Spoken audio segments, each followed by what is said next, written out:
I made over $1.5 million in a year before, years ago in my business.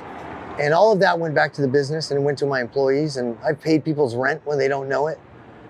I've paid for people's kids' teeth that they couldn't afford. You know, I've given my whole life. And I get down here and I realize that there's nothing down here there's no resources for these people. There's no help for them. There's no hope for them. And so the best anybody can do down here is to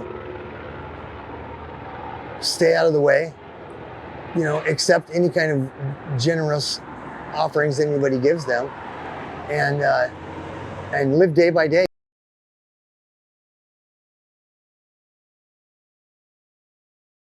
For the last year, I've lived on Skid Row at the Weingart, and you know, I really got to know the people down here, and I realized that these people aren't any different than me. The one thing that I realized the most is that the mental illness down here is rot. Most of these people aren't down here because they're lazy. Very few of them are down here because they're lazy. They're down here because they're mentally ill and they can't conduct themselves. They can't pay their bills. They can't handle things in an orderly fashion that we do. And so the only thing they can do is to come down and accept some free food every day. And thank God it's not too cold in California. So, you know, they sleep on the streets. And truthfully, I've slept on the streets over the 15 years that I've been on the run.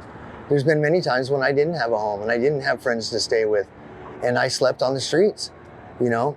I didn't do drugs from 19 to 43 years old. I didn't drink, I didn't do drugs. I ran a successful digital media company.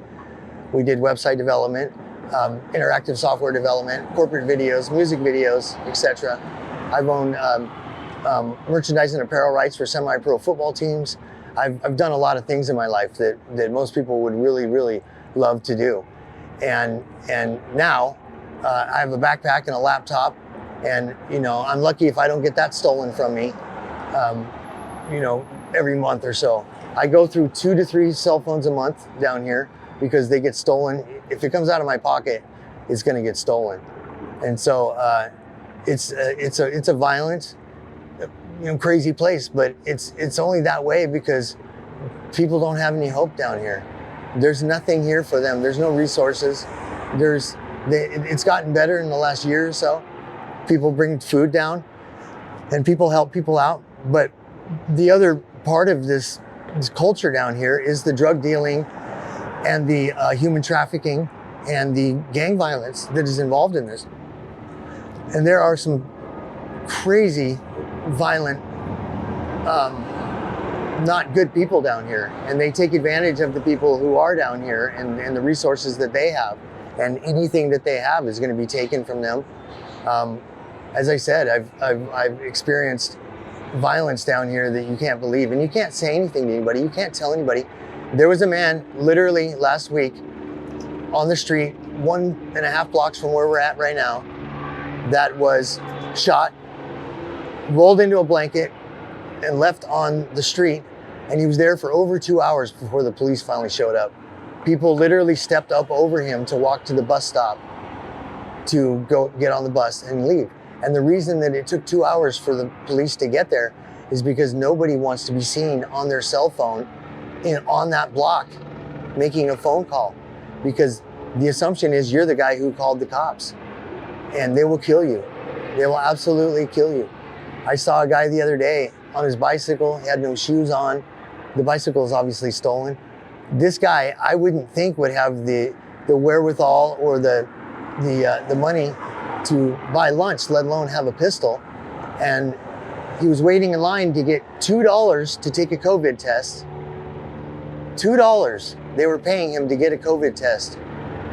And he needed that $2. But somebody cut in front of him. And I'm not bullshitting you.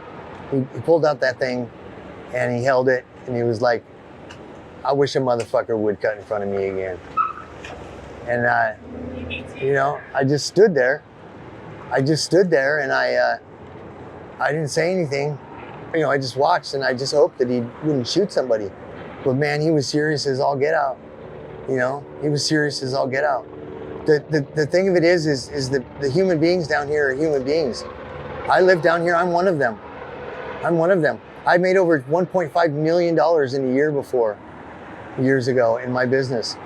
And all of that went back to the business and went to my employees. And I've paid people's rent when they don't know it. I've paid for people's kids' teeth that they couldn't afford. You know, I've given my whole life. And I get down here and I realize that there's nothing down here there's no resources for these people. There's no help for them. There's no hope for them. And so the best anybody can do down here is to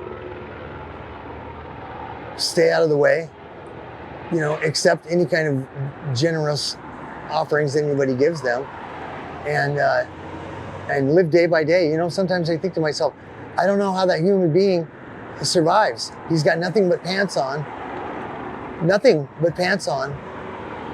and he's walking around talking to himself. And I think to myself, how does he, I can't imagine, he obviously doesn't work. I mean, how does he survive? How does he get food to eat?